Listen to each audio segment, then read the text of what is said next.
हाथ ना उठा भी, हाथ ना उठा भी। Listen, come. I will let you go. Please, sir. Who is your teammate? Please tell me who is your teammate. Oh, you touch a producer. Please tell me who is your teammate. Yeah, he's him. What is your rank? You don't need to know the rank. No problem. Yeah, I'm major. You are also major. Yeah, I'm major. You have to tell me everything. Yeah. I am telling you. Yeah. We went to Besimpuram. जय हिंद दोस्तों, मेरे channel defence discussion में आप सभी का स्वागत है। दोस्तों, क्या हो जब नागालैंड में NSCN के एक तरफ मिलिटेंट हों और दूसरी तरफ असम राइफल के जवान हों और दोनों का आमना सामना हो जाए। एक वीडियो सोशल मीडिया पर वायरल हो रहा है। उस वीडियो में सीधे तौर पे देखा जा सकता है कि असम राइफल और NSCN के जवानों का आमना सामना होता है और फिर दोनों तरफ जो है माहौल गर्मा जाता है, लेकिन उसके बाद उस माहौल को शांत करने की कोशिश की जाती है। टेम्परेचर जो हीट है उसको कम करने की कोशिश की जाती है। लेकिन क्या होता है, पहले आप इस वीडियो को देखिए जहां पर असम राइफल के जवान हैं और उनका सामना NSCN से हो जाता है। वीडियो को देखिए, उसके बाद फिर आगे बात करते हैं।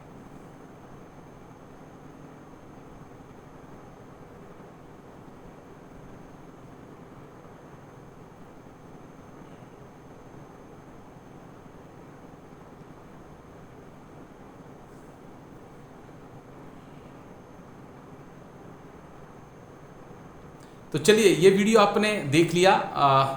अब हमने जाने माने डिफेंस एक्सपर्ट हैं मेजर मोहम्मद अली शाह सर के पास एक तजुर्बा है असम राइफल में। उन्होंने काम किया है एज ए कंपनी कमांडर। वो नागालैंड और मणिपुर में सर्व कर चुके हैं। तो उनसे मैंने पूछा कि उनका एक्सपीरियंस, कि क्या कभी उनके साथ भी ऐसा हुआ कि कभी जो वो नागालैंड में सर्व कर रहे हों और एक तरफ असम राइफल हो और दूसरी तरफ NSCN हो। तो उन्होंने जो कहा वो बेहद चौंकाने वाला है कि क्या होता है जब फोर्सेस वर्सेस NSCN हो जाता है और चारों तरफ जंगल हो लेकिन बीच में बराबर के सिपाही खड़े हो। इंटरेस्टिंग चर्चा है, लास्ट तक जरूर देखिएगा। हाथ ना उठा भी, हाथ ना उठा भी। Listen, come. I will let you go. Please, sir. Who is your teammate? Please tell me who is your teammate. Oh, you touch a producer. Please tell me who is your teammate. Yeah, he's him. What is your rank? You don't need to know the rank. No problem. Yeah, I'm major. You are also major. Yeah, I'm major. You have to tell me everything. Yeah. I am telling you. Yeah. We went to Besimpuram. We were going back. We don't know the route. That is why we got lost. We can't come. So in Besimpuram, we want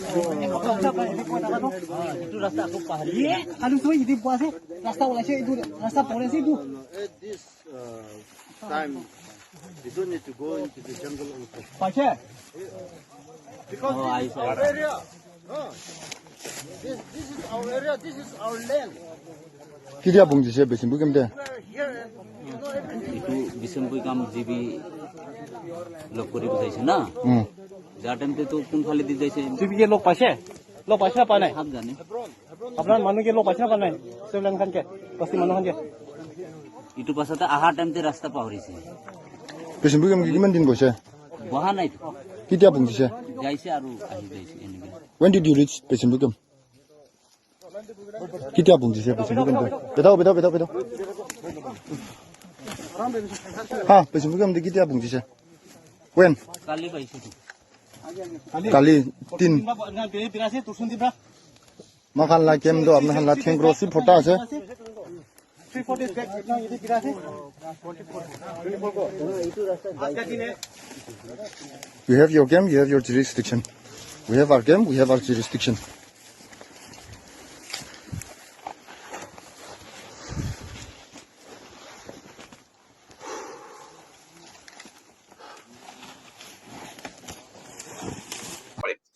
एक point मैं आपसे और समझना चाहूंगा। एक video बहुत ज्यादा viral हो रहा है, वो नागालैंड का बताया जा रहा है। मैंने बहुत गंभीरता से इस वीडियो को देखा, फिर मुझे लगा कि शायद ये 3-4 साल पुराना हो सकता है, मे बी 5 साल पुराना हो, जहां पर देख रहे हैं कि असम राइफल के कुछ जवान हैं, उनके साथ एक मेजर साहब हैं जो एक पेट्रोलिंग के लिए निकले हुए हैं, लेकिन अचानक से NSCN जो नागालैंड में मिलिटेंट ग्रुप है, उनके लोग जो है उनको घेर लेते हैं और दोनों आमने सामने हो जाते हैं और दोनों आमने सामने बैठते हैं। अजीब लगता है देखकर कि दो फोर्सेस आमने सामने हैं। तो क्योंकि आपने नागालैंड में भी सर्व किया, आपने मणिपुर में सर्व किया, असम राइफल की कंपनी को भी आपने कमांड किया है, क्या ऐसी सिचुएशंस आपके सामने भी आई कभी कि आप पेट्रोलिंग पे निकले हैं, एरिया डोमिनेशन के लिए निकले हैं, लेकिन आप NSCN या पीपल लिबरेशन आर्मी जो कि मणिपुर की है, उसके एरिया में आप घुस गए और वहां पर आमना सामना हुआ हो? सर, एक बार नहीं, कई बार हुआ है, अनगिनत बार हुआ है। और PLA के साथ मणिपुर में तो नहीं हुआ कोई सामना ऐसा। NSCN IM और NSCN K के साथ नागालैंड में हुआ है, कई मर्तबा हुआ है वहां पे। और एक बार तो ऐसा हुआ कि मैं कंपनी कमांडर था, मेरे CO साहब हम लोग थे, हम बिल्कुल उम्मीद नहीं कर रहे थे, हम पेट्रोलिंग पे नहीं, हम ऐसी जगह को रेकी कर रहे थे हम। एंड सडनली वी सॉ कि वर्दी के अंदर हथियार लेकर पहाड़ी के ऊपर कुछ लोग घूम रहे हैं। मैंने यहाँ पे कौन सी कंपनी है, और ये कोहिमा की बात है, प्रॉपर टाउन की बात है। यहाँ पर तो कोहिमा में तो एक ही गैरसैंण बटालियन है जो कि हमारी है, और इसके अलावा और कोई बटालियन है भी नहीं। तो ये कंपनी कौन सी है पहाड़ी के ऊपर जो टहल रहे हैं? तो हम गए वहां पे, तो CO साहब ने, और उनका RP गेट बकायदा प्रॉपर घेरू चूना हो रखा, पूरा पेंट हो रखा, बिल्कुल प्रॉपर आर्मरी, पूरा डाइनिंग हॉल, सब कुछ अलग, उनका लंगर अलग। तो CO साहब ने उनके RP गेट पे रुके, पूछा भाई अच्छा, उनके RP ने सैल्यूट भी मारा, ऐसी बात नहीं है, उनके RP ने, और बहुत ही स्मार्ट, जोश टाइप, बिल्कुल कोई ऐसी दुश्मनी दिखाई नहीं, सैल्यूट मारा, देख के कि हम वर्दी में हैं, वो रिस्पेक्ट दिया हमको एज अ सोल्जर, सिपाही। और फिर CO साहब ने बोला कि हमें को आपके जो कमांडर है उनसे मिलना है। उनके कमांडर आए, वो भी वर्दी में आए और स्मार्टली ड्रेस्ड, खटखट स्मार्टली ड्रेस्ड। पहले आके वो सैल्यूट मारते हैं, वो उनकी कंपनी कमांडर, और उनसे बात भी हुई। तो हमारे CO साहब ने बोला कि भाई मैं 24 घंटे दे रहा हूँ, यहाँ से पैक करो और निकलो यहाँ से। बड़े शांति से बात करी, उन्होंने अमल की उस बात को, और वो निकले वहां से। उन्होंने जाके अपना कैंप कहीं और पे लगाया। एक बार हम पेट्रोलिंग पे गए थे, तो वहां पर जब बाय टाइम हम पहुंचे, 100 स्लीपिंग बैग, 100 बूट, हथियार की स्लिंग जो होती है, एंकलेट, हेलमेट, वहां पर हमको मिली। बंदे नहीं मिले, क्योंकि उन्हें खबर मिल गई होगी कि असम राइफल बहुत लॉन्ग रेंज पेट्रोल पे कहते हैं हम, बहुत दूर।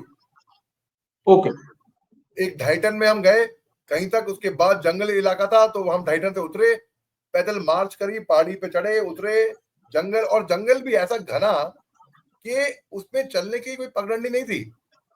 तो हमारे जो जवान थे, खासतौर से पता है असम राइफल में उस टाइम पे बहुत लोग north east part of India से आते थे, मणिपुर से, नागालैंड से, मिजोरम से, त्रिपुरा से, असम से, अरुणाचल से, मेघालय से, और नेपाल से भी बहुत लोग थे, थापा, गुरुंग, राणा, छेत्री, बहादुर, बहुत लोग थे। तो खुखरी यहाँ पर होती थी, खुखरी से पगडंडी पे काट के हमने ट्रैक बनाया, तब जाकर हम NSCN K का कैंप था वहां पे, 100 स्लीपिंग बैग, यानी कि लेफ्ट इन हाफ।